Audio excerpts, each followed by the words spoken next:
Ladies and gentlemen, welcome back to Added Time FPL, our weekly fantasy Premier League football podcast. My name is Nate. This is Mike, and we're back with another episode. It's game week 15. We've had a up and down game week 14. We're going to talk about it in today's episode. Quick one if you're here for the first time, and if you've not seen us before, subscribe, leave a like, and comment on the video and let us know about your team.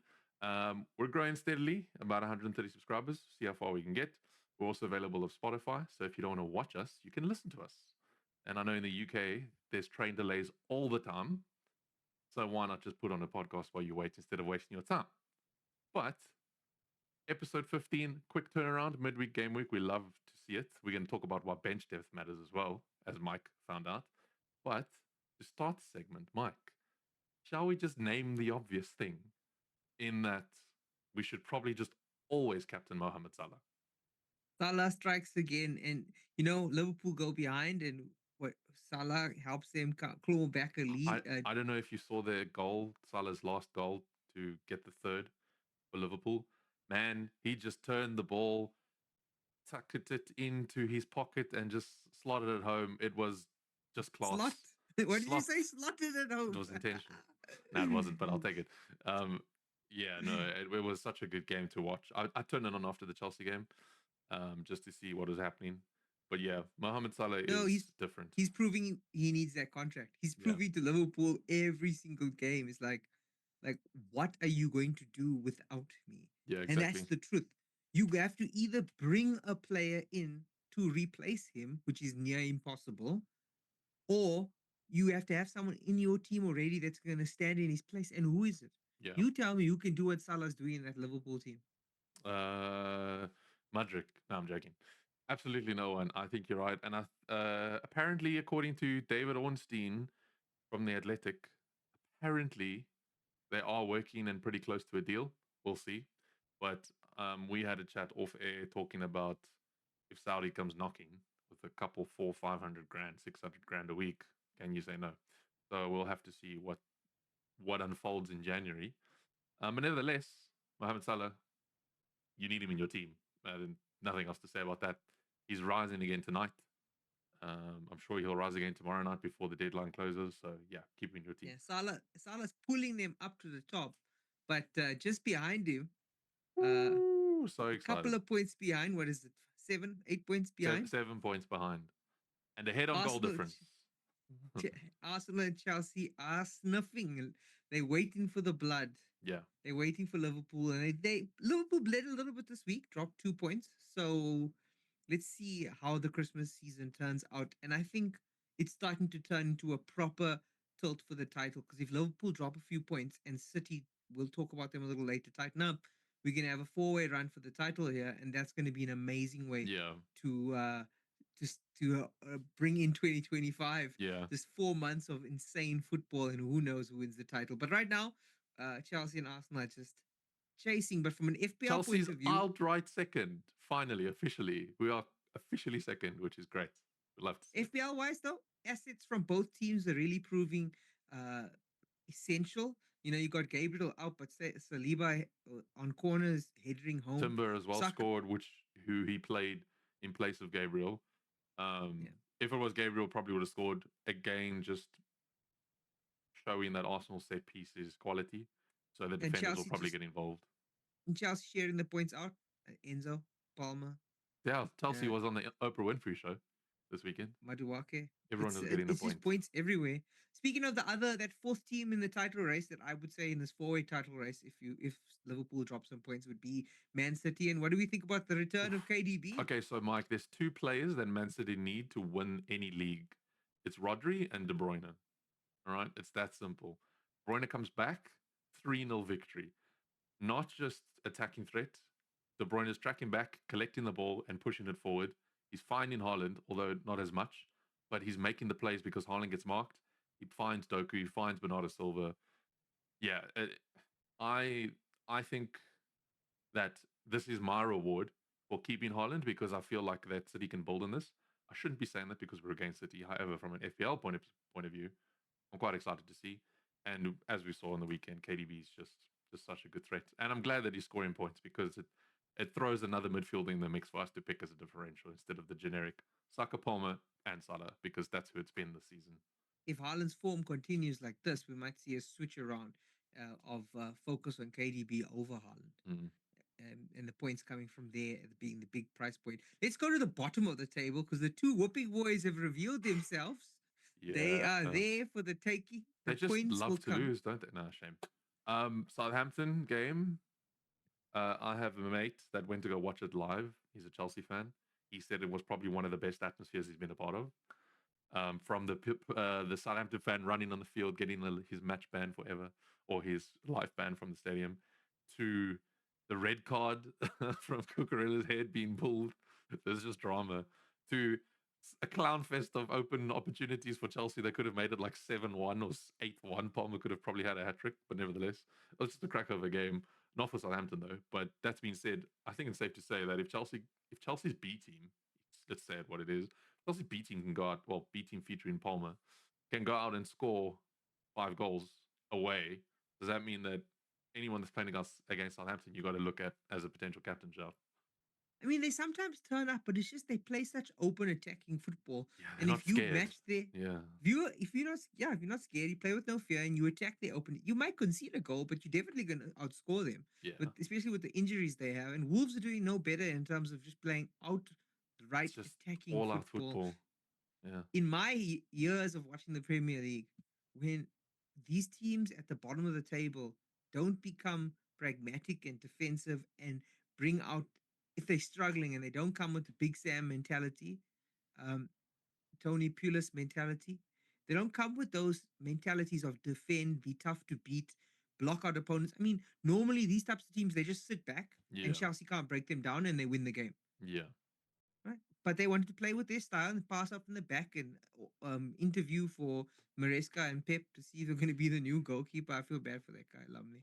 But but yeah, it didn't work, and they are the whipping boys. And I would definitely every match against Southampton and Wolves, whoever you are, who's playing those boys, I'm thinking to myself, that's captain choice right there.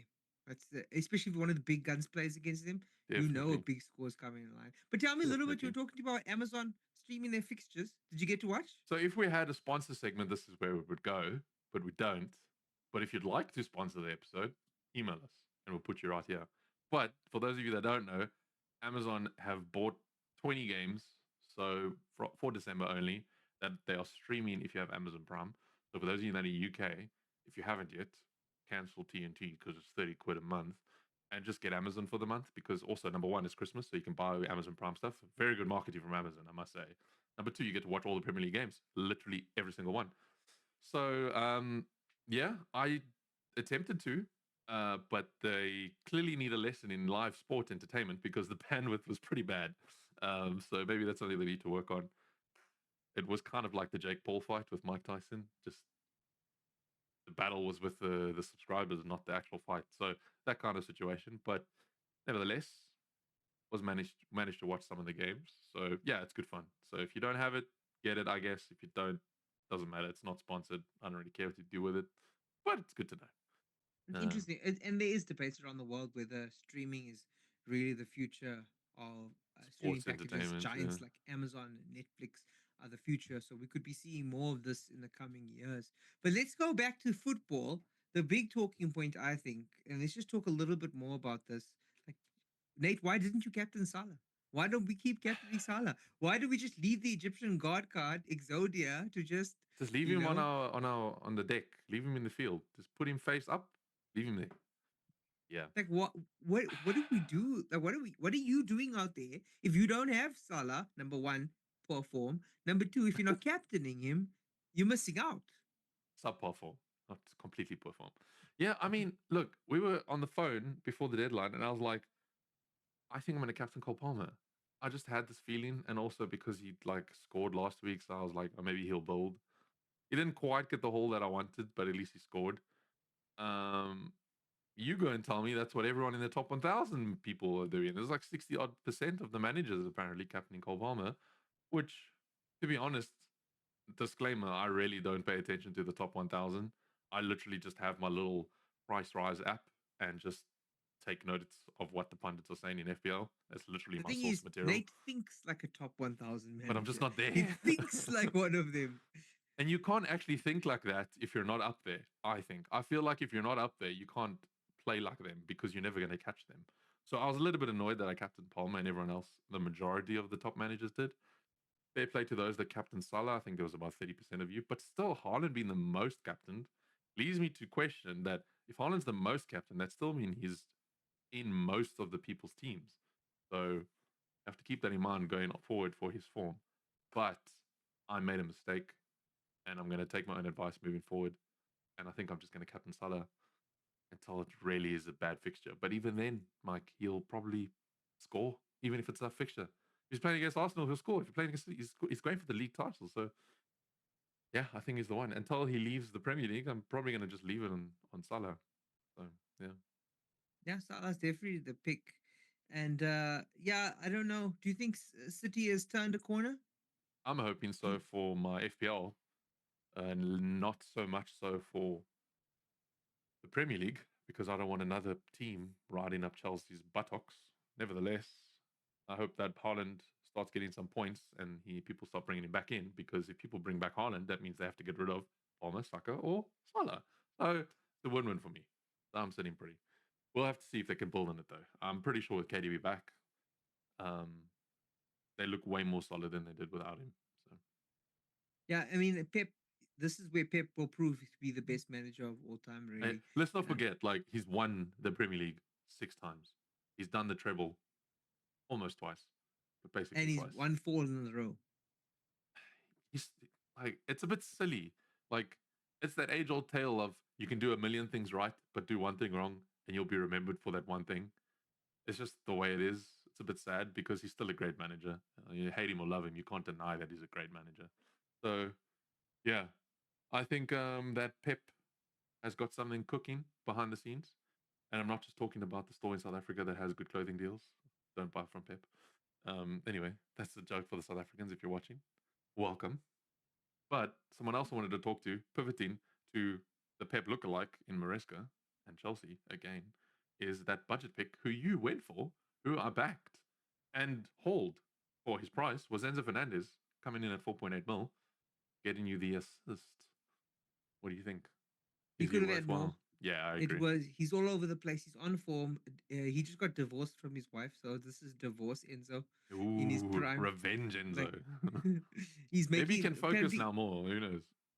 apparently he's making celebrations for his new girlfriend, who's some sort of Is some Argentinian star or something, hey man, doing the keep it phone in the call. country. You know what I'm saying, man? So I think she's a singer and she made a song rap about call me, and he's doing that celebration for her. Who knows? But he's just divorced. Enzo is at he's and the thing about Enzo is that 4.8, so he's a budget, Yeah, but he's a threat right now. He's in form, and not only that, he's just he can take set pieces.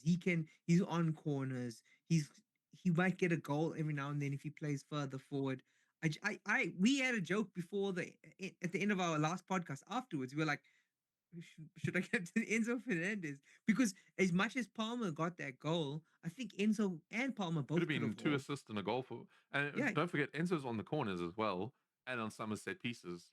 Um, if we have Enzo played disaster deeper. Disassi in our team, we're probably going to score from a set Let's not piece. talk But about this. but the Enzo was threat's there. playing The threat's deeper there. Yeah, because Lavia was rested. yeah, So if Enzo exactly. was So playing he in had to that do false more 10, hard work. Yeah, I think he would have been in it. And I think that means that Enzo is a player to target possibly for particular matches. mm. Weaker teams who play attacking football, your Leicesters, your Southamptons, your teams that are open hmm and are not gonna I think Enzo Fernandez either is gonna play against those teams and he's gonna do really, really well. So we should definitely keep an eye on him. But one person you shouldn't keep an eye on. Don't be confused. He might be No. Chelsea's leading goal So you know scorer. how we spoke about Exodia? This is another card that we're about to talk about, and he sits in the spell card zone, face down, waiting to activate.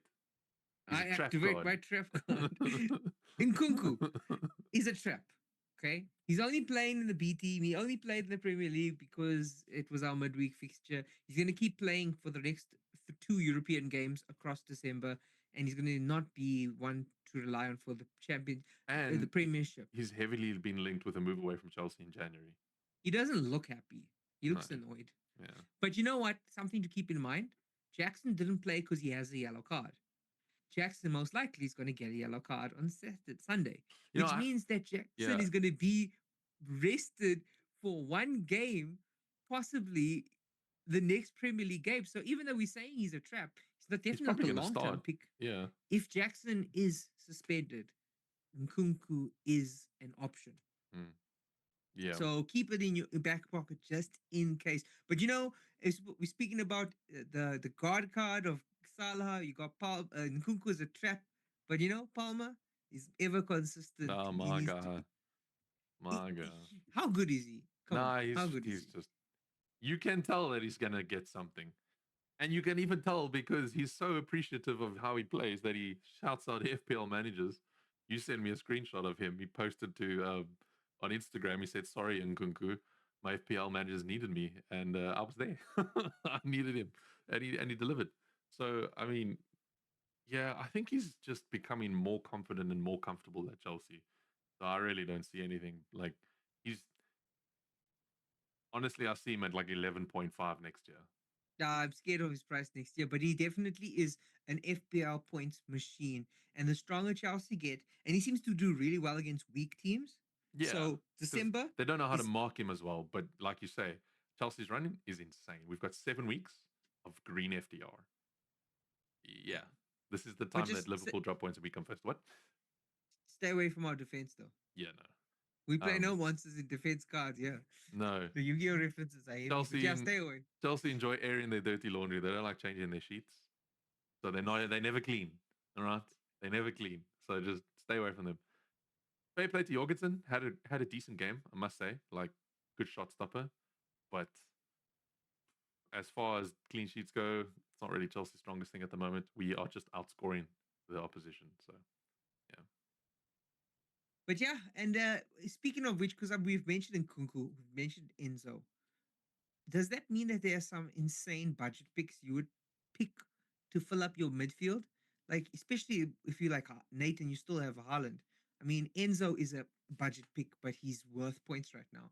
mm. I think Jones is another one that I've got that came off my bench, and he's a budget pick too, at a low price point, playing in a flying Liverpool team. Any other budget picks you can think of that people should be looking to bulk up their midfield, knowing they need some rotation for Christmas? Just checking my source, um, just to confirm that it was this person. It wasn't. So, Maz- what? Mazrai? I don't know. Mazauri? Mazarawi. No idea. Apologies for butchering that name. He won Play of the Month for United. Ahmad thinks he should have. I'd probably agree with Ahmad because I think Ahmad is probably the other budget player to bring into your team at that price point. And I can see a lot of people moving out Smith Rowe now towards Enzo, Ahmad, Jones in that price category. So yeah, I wouldn't really look anywhere further than that. But also in the same breath, I really back Enzo. Ahmad touch and go because I don't know if it's new manager syndrome. They might keep dropping points. We'll have to monitor it. And Jones, definitely, I agree with you. In a flying Liverpool team, just have Jones's bench depth. That literally happened for you, and he came on and he got you 7 points. So yeah, Yeah, speaking of that, guys, it's Christmas. And yeah, Christmas, the most important thing about Christmas, not the presents, it's not the tree, it's not it's the even depth. your family, friends, and all of that nice stuff that comes with it. It's about your bench. Get your bench right for Christmas and you'll be okay. Yeah, And my bench depth helped me with Jones coming in. I had three players that didn't play. Well, back a small knock, didn't play at all. Jackson, yellow card threat for Spurs, didn't play at all. Gabriel, muscle injury, plays last game on the weekend, doesn't play midweek. I mean, okay, fine. But I needed my bench and I had Jones, but it wasn't enough. mm, Those budget players are going to enable you to fill out your bench so that you have the depth to actually take a couple of players that are being rested. And you've got to fill up your team. Now is the time. Effective, and especially if you haven't used your wild card, do it now mm. because you're getting a refresh on that for after New Year's. But if you, even me, I'm waiting for that New Year's one because I want to make sure my team's set up for January, February, March, and the late run in. So yeah, get your benches sorted out because you never know when someone like Jones is going to save you. Someone who didn't save me, didn't save anybody, is Mbuemo. What happened to this guy, Nate? We did allude to him last week about taking him out the team, and we probably should have listened to ourselves. You did take him out in the end, didn't you? Or did you hold him? Yeah, I took him out for Enzo. Yeah. So look at that. Incredible move. Um, yeah, man. And Buemo just doesn't feel like it's it right now. I think Brentford have gone into a bit of a dip now in form. And since he's been playing out of position, kind of, and not having that sole number 9 role that he used to when we saw us out, I don't think he's adapted really well. So I think before we get burnt a bit more, it might be time to move him on. And he has poor fixtures. And Buemo's that type of player. When he's in it, he's at the flying and he's scoring us points. And when he's not, he's injured or playing out of position, he just blanks every week. So I think Wisa has ultimately turned into the better pick over Mbuemo. Yeah, I agree. But even then, I would argue instead of Wisa, if you've got that extra point 3, look at Nkunku for those fixtures, those midweek fixtures, if you have the transfers to play around with, because he would be the next best player to pick considering Chelsea's form and Nkunku's form. I mean, the man does have 12 goals across all competitions. So I actually came across someone telling me this crazy theory. You know who you are if you're listening. We go with go with go with Jackson, and either side of Jackson you put both the Wolves forwards, Cunha and Larson. that's crazy. That's crazy, crazy form. Um, I want to quickly talk while we're on this bench depth thing. I need to just shout out Rogers, who I've been holding, and he finally came in clutch. He got a goal, an assist ruled out as well. Very unfortunate. Nevertheless, him and Robinson saving my game week. Robinson coming with a clutch assist at the end for Fulham. Um, because of the depth, because of the cheaper, like they're cheaper players, but they start and they're in decent teams. And because of that, I managed to equalize with Yvonne. Thank you, Yvonne, for not taking my position just yet. Also, shout out to Yvonne for having a great game week. But please let me stay in first. Nevertheless, so I'm still at the top of the league. Woohoo! I know everyone hates to see it, but you just can't dethrone the king just yet. The bigger they are, the harder they. We look at Manchester City The over bigger the there. head. Yeah. Yeah. But on that, I'm going to quickly touch on my transfer plan because I'm going to strengthen my bench in light of what we've just discussed. And I'm going to take out Face this weekend and bring in Lewis Hall from Newcastle. Um, Nice. I have the exact funds for it. He's 4.4 currently. And Newcastle seem to have turned a bit of a leaf. They had a great performance against Liverpool, extremely resilient. Um, a little bit of mistake from Kelleher, to be fair, at the end of the game, costing Newcastle the points, but Newcastle capitalized. And at Lewis Hall's price point, he's definitely playing and starting. He started pretty much all the games this year, if I'm not mistaken. So I think he's just a better shout than Face, especially because Leicester are kind of in championship Leicester right now. Yeah, just listen to the next couple of fixtures: Brentford away, Leicester at home, Ipswich away, Villa at home, Man United away. Right, that takes us all the way through December. Honestly, I think all of those fixtures are winnable, Mm. if not points gaining fixtures for Newcastle. So I think you're onto something over there. That's a pretty good, nice move. Tell me about And, your ideas. your Robinson Oh, pick, I think, is better than your Rogers pick, just by the way. I rate Robinson because Fulham are good defensively and he could attack. Rogers, I think he's it is too touch and go hot though. and cold. Yeah. No, I think there's better budget picks Rogers now. gives and Rogers takes. The same with Enzo Fernandez, to be fair. But it is in the pipeline to. I don't necessarily need to make many changes. The next change would be away from Holland. And in doing so, I kind of free up the funds I need anyway. So I don't need to move out Rogers yet. However, I could move Rogers to Enzo and then maybe look to shuffle up the midfield. Maybe if Salah moves in January, maybe if one of them get injured because there's so many fixtures in December, we don't know. So yeah, but I'm pretty content with my team. Any ideas for yours? Ah, you know, I Damage think control or I'm thinking about Welbeck being rested, and now that Pedro's back, and I'm thinking there might be a better option for a forward player. You know, I mean, you can't obviously can't afford Haaland anymore because I've spread those funds. So you're looking at other players. Is it worth looking at Wood, even though he's got 3 tough fixtures for Forest, which is United away, Villa, and Brentford, then Spurs? That's tough fixtures. Watkins at 9 million. I could probably afford that too if I really wanted to. He's got better fixtures. And hey, what did we say at the beginning of the season? The beginning of the episode? If you're playing Southampton, You have buckle to. up. Yeah. And so Watkins is playing. So maybe Rogers to keep at That's least for something one we more didn't week. really talk about, and he's gone under the radar is Ollie Watkins. Because Ollie Watkins has started to pick up some form, and he's definitely someone to look out for. He is a bit expensive, though. That's the only problem. But I back Chris Wood. The only problem is, like you said, their fixtures are tough, and Chris Wood does not show up against the big teams. Blanked against Another Arsenal, blanked against City. So, yeah. another player I was thinking about now is maybe Isak because you Ooh, yeah. bringing in Lewis as a good defender, Lewis Hall. I'm thinking you got Attacking Brentford, Leicester, Ipswich, Anthony and Gordon Villa. scored against Liverpool as well. Yeah, but Isak as a forward, I think this might be the right time for to hit his form. If we're saying Newcastle are going to be doing well, then we're saying that Isak is going to be with the goals. So Mm. he might be one to target for this December run as well. But the thing is, his fitness is a bit meh. He always in and out of the team because of that. So we'll see. But I think Welbeck's probably run his course.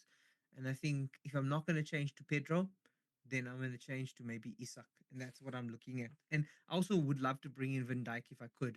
I just have this stupid problem I created for myself where I put in Jaros, the backup Uh, Liverpool goalkeeper, and now I have oh no space in no. my team. Oh So no, for he's Van done Dijk, it. He's done so for. I need a double transfer, so I'm kind of screwed. So I can't go for Van Dijk. So yeah, that's my plans for the week. We'll What try game are hold you out looking until forward to? January because that's when we can Yeah, wildcard everybody. I So know, I know. What games you looking forward to this weekend? just the Merseyside derby. It's just gonna be a it's just a it's always a classic. It's a fun game to watch. It's just entertaining. And also because Salah will be my captain. So I am looking forward to watching that game. Considering it's also the first fixture on Saturday morning, well, Saturday afternoon. Um, so you know what happens in the first fixture? Random Yeah, results. So I'm random. actually backing Everton. Actually, I Um, read it. I don't know if it's true or not, but I read that there's gale winds expected in that area of the UK. It ooh, might it be is on this the might be coast. false It's news. possible. It's completely possible. So if there's gale winds, they might that game is intense wind. They might postpone that game. So just keep your eye on that. I It's hope just not. another reason why your vice captain is going to be imperative. So if you are captaining Salah, make sure your vice is on actually someone you want to have as your vice. Who would you vice then? Erling Braut Haaland. Okay. Yeah, he's my vice captain. I mean, I have him. Why not use him, right? Um, I do think Saka versus Fulham is a tasty fixture. However, we do both agree that Fulham is way more solid defensively among the other lower tier teams. So I'm not expecting a complete I thrashing. feel like they'll be better at defending corners. I agree. So which means that Saka's probably got more likely of a chance to score and do some magic with his Mm. feet. As for the big game of the weekend for us, Chelsea versus Spurs, Chelsea what do versus you do? Spurs. Oof. Spurs just lost to Bournemouth. Chelsea are flying. Do we see a flip in results this weekend on Sunday afternoon? Or do we see the trend continue with Spurs being rattled at home by Chelsea who are flying? Mm. It's tough because if Spurs think Chelsea are a weak team, a bad team, then we will win. But if Spurs take us seriously as if we're a big team, then we will lose. I honestly think so because Spurs just have this thing of beating premium teams. I don't know what it Yeah, is. but they play with a high line. If they play non-pragmatically, they will concede to Oh Chelsea. yeah, no, definitely, definitely. It's just that They I got it. worry that they will Chelsea will also concede to Spurs. So like I'm like other than the Everton Merseyside game, like Everton Liverpool game, obviously the Chelsea and Spurs one is the biggest one for us, and I think There's it going can to be be like a goals. 5-4, a 6-4 kind of a There's going to be game. goals. Yeah, There's going to be goals. like That's for Heung-Min sure. Son, bring him in and triple captain him. Like Bruh, that's seriously the type of game that this will be. if Like, we're not playing Caicedo at right back again, whew, and Kukurea at left back for whatever reason, we the cooked. wingers of Spurs are going to have time. Yeah, we cooked. They're gonna have time. And that brings us to my captain choice because I'm gonna start with my differential captain. Differential captain, because Nate was making fun of me because I'm so low on the team, Ah, but I'm just supporting him and everybody else this season. It there we looks go. like my differential captain, Jackson, is good. Ooh, Nicholas Jackson yeah, as a yeah. differential captain against Spurs. No, He's I done back it it. before. He's on form I, as well. Yeah, I back it.